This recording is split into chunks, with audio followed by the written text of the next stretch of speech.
Hello, friends. Happy Monday, and welcome to the Monday Morning Pep Talk.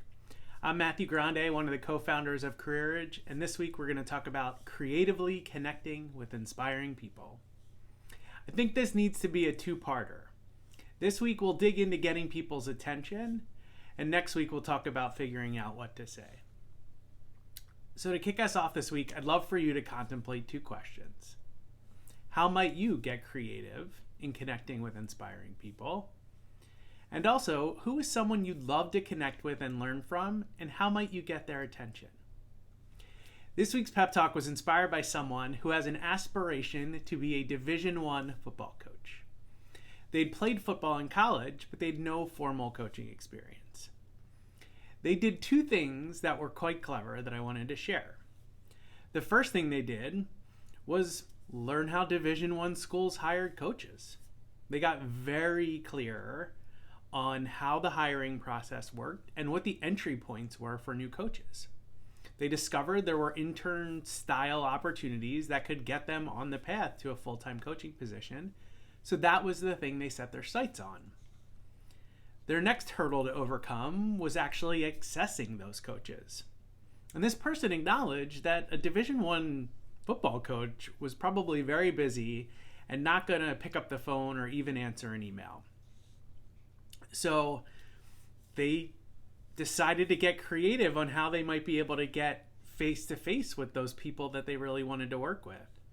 So, and this is the real ingenious part, they found a training camp for high school football coaches where there were going to be several D1 coaches speaking. So they signed up with the sole purpose of getting FaceTime with those coaches. And they did just that. They were able to meet face-to-face with several D1 coaches. They were able to share their journey and the vision that they had for a coaching position, and got the opportunity to be considered by a few of them for their programs. As of our last conversation, they were in active talks with two schools and exploring opportunities for them to start with those teams.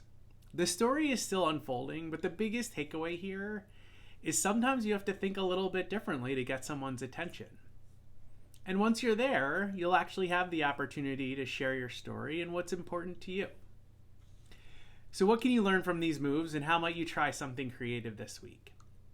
First, start with an end in mind. Ask yourself, is there a position that feels unattainable at this point?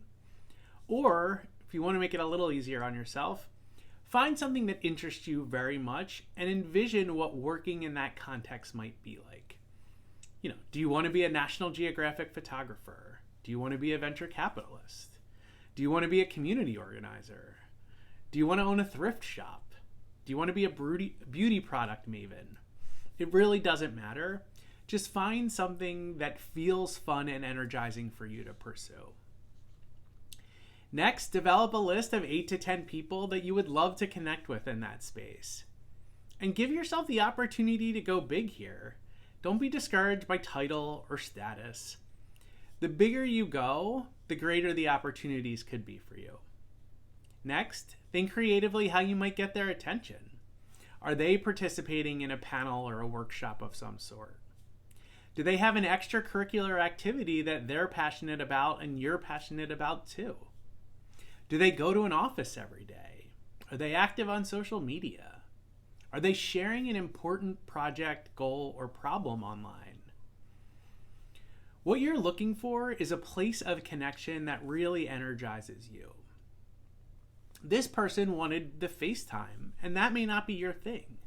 So send them a handwritten letter, or an audio-video recording, or send them a novel gift or book relating to one of their project's goals or problems. Find the person who gatekeeps their calendar or works closely with them and use the same tools to get that person's attention.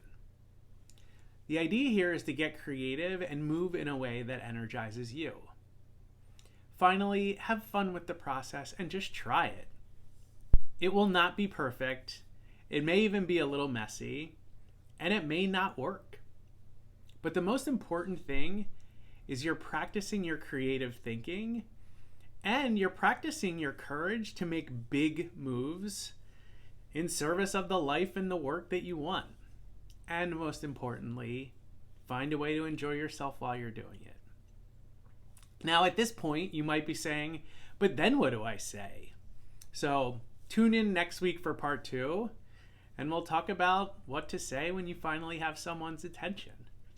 So please let us know how it goes this week. As always, don't hesitate to reach out if you need help working through any of these steps. Remember, we love you, we believe in you, and we're here for you. Take care of yourselves and one another, and we'll talk to you soon.